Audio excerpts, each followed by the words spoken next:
aku mandiin kakek, lah kok dipukul dari belakang, mak bro, dipukul pakai sutil. Tahu nggak masakan sutil itu pasti bahasa Indonesianya itu di kepalaku bocor.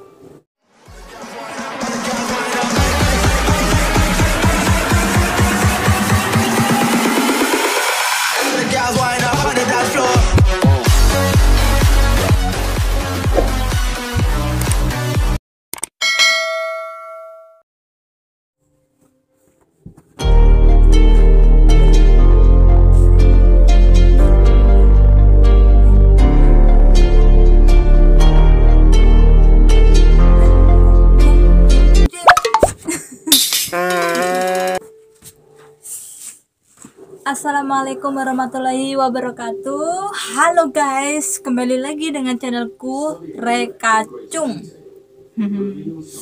Rekacung, ya Rekacung. Nah, di video kali ini sesuai judul di bawah ini, saya akan bercerita pengalaman saya kerja di Taiwan sini dari pertama masuk Taiwan sampai sekarang dan detik ini. Oke? Tapi sebelum bercerita, mari kita makan dulu teman-teman karena lapar. Nggak apa-apa ya, makan dulu habis itu baru cerita pengalaman selama kerja di Taiwan itu bagaimana kayak gitu. Nanti saya akan menceritakan semuanya kepada kalian semuanya, teman Cung. Bismillahirrahmanirrahim. Allahumma barik lana fimma razaqtana wa qina azabannar. Amin. Di sini ada tempe.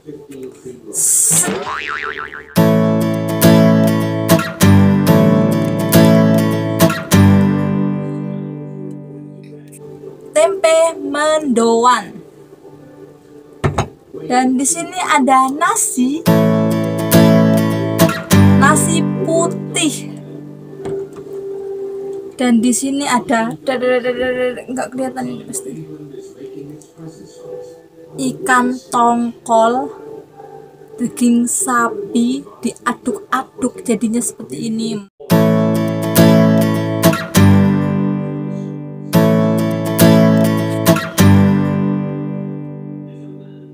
Mantap.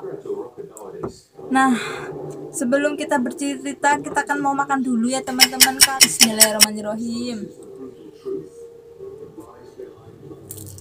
Selama di Taiwan jarang makan tempe teman-teman. Nih, Bismillahirrahmanirrahim. Makdos.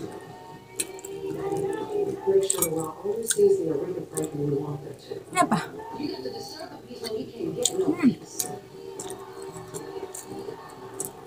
This is what you were meant to do. 世纪天才，民国歌后艾瑞莎，4月2日起晚上9点，国家地。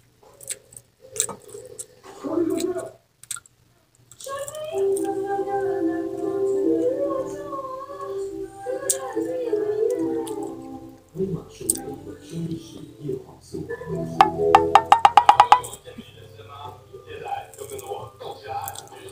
Alot teman-teman.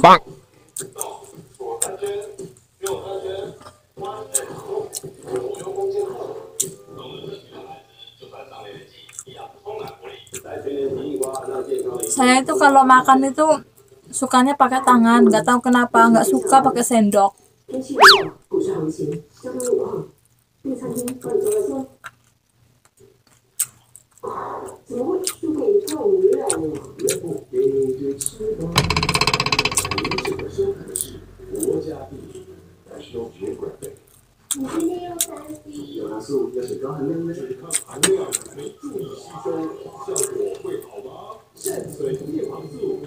Tapi kalau misalnya ceritanya sambil makan itu boleh nggak ya?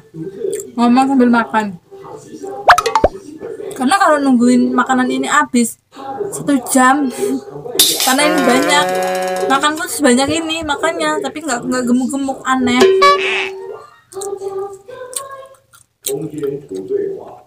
Sambil ngobrol saja lah teman-teman ya. Makan sambil ngobrol, saamploan, ngobrol itu biar asik, biar kalian juga nggak bosen nontonnya.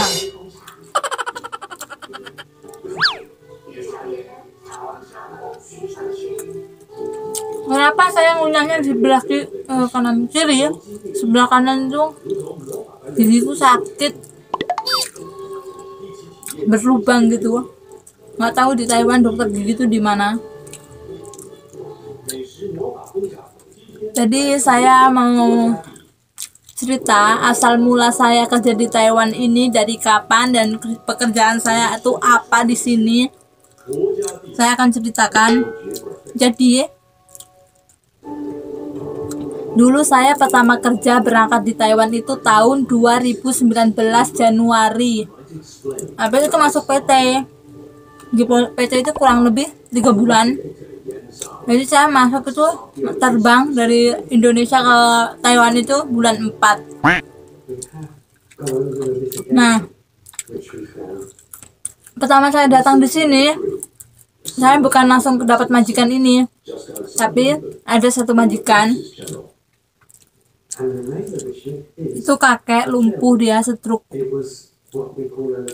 Ada istrinya. Tapi tahu nggak teman-teman?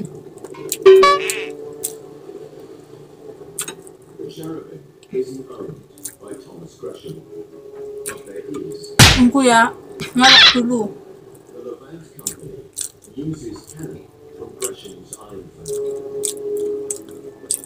Yang pertama saya kerja di sini dari Indo berangkat ke Taiwan itu, pertama yang majikanku itu juga di Taipei, jaga kakek. Kakek ada istrinya dan istrinya itu cemburuan teman-teman. Aku mandiin kakek, lah kok dipukul dari belakang, wak bro.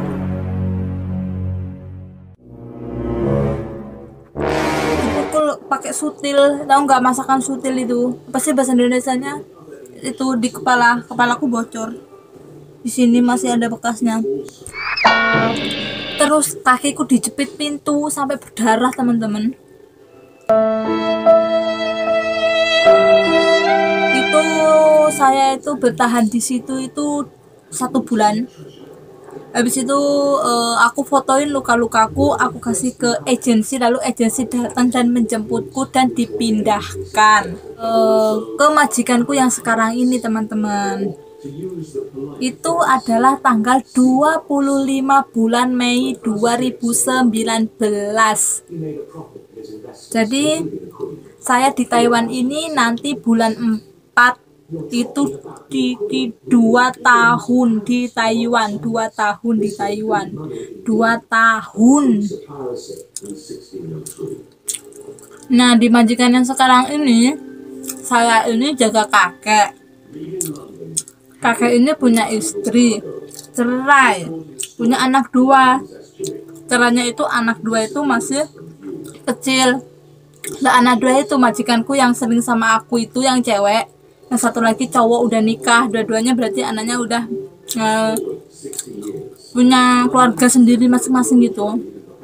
Tapi mantan istrinya kakek ini tinggal sama anaknya kakek yang cowok. Nah, sedangkan kakek itu pergi sama pacarnya yang cerai waktu majikanku itu masih kecil-kecil.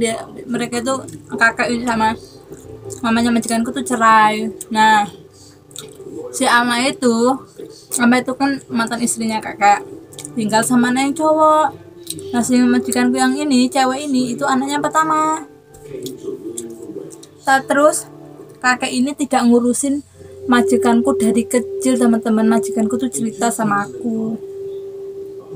Jadi kakek itu kayak sekarang itu kayak hidup sebatang kara, dikarenakan dulu dia menyanyiakan anaknya itu adalah majikanku yang sekarang yang gaji aku. Aku tuh punya majikan 2 teman-teman sekarang, cowok cewek. Nah, cowok itu majikan anaknya kakek, yang cewek itu juga anaknya kakek, cuman mereka itu orang tuanya cerai gitu. Nah, ada yang nanya sama aku, kamu tuh sebenarnya di Taiwan tuh kerja apa sih kok sama cewek terus? Itu majikan kamu atau yang kamu rawat atau bagaimana?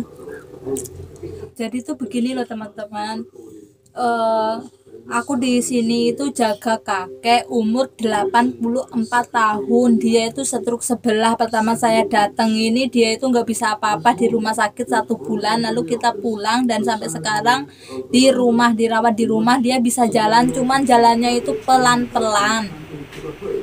Majikanku yang perempuan ini karena rumahnya ya di sini doang dan aku sering ke sana, dan dia itu katanya udah nganggap aku sebagai anaknya. Ya sudah, alhamdulillah majikanku baik.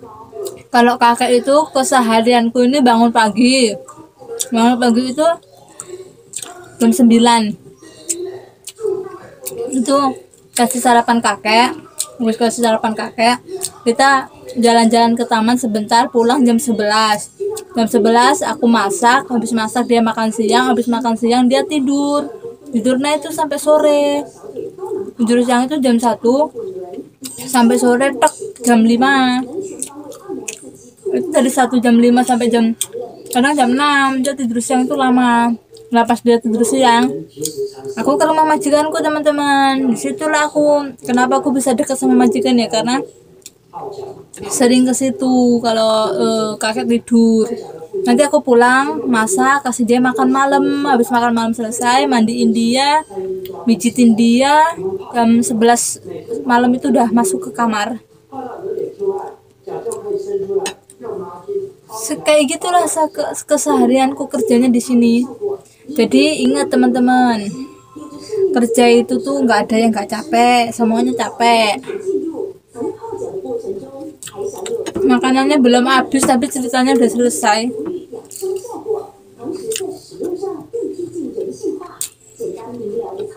Jadi sekarang teman-teman tahu kan saya kerja di sini, kerjaan saya apa, yaitu rawat kakek di rumah. Cuman aku sama kakekku itu sehat, cuman kadang kumat stroke itu jarang. Kakek itu bisa ngapa-ngapain tetap dia minta dimandiin, nggak tahu kenapa. Ternyata ngomong sambil makan itu susah, teman-teman.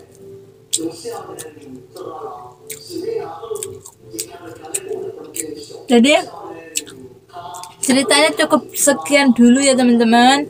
Terima kasih yang sudah nonton videoku, dan mudah-mudahan kalian juga dapat majikan yang baik juga kayak majikanku.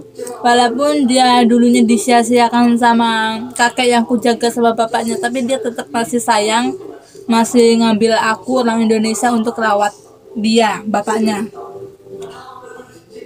Teman-teman semuanya semangat ya kerjanya ya, kayak aku nih semangat.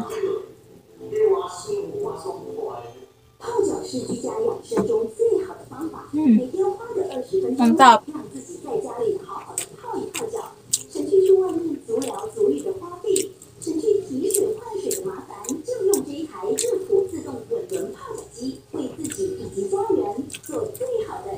Saya akhiri, wassalamualaikum warahmatullahi wabarakatuh. Bye bye teman-temanku semuanya, bye bye. Lanjut makan.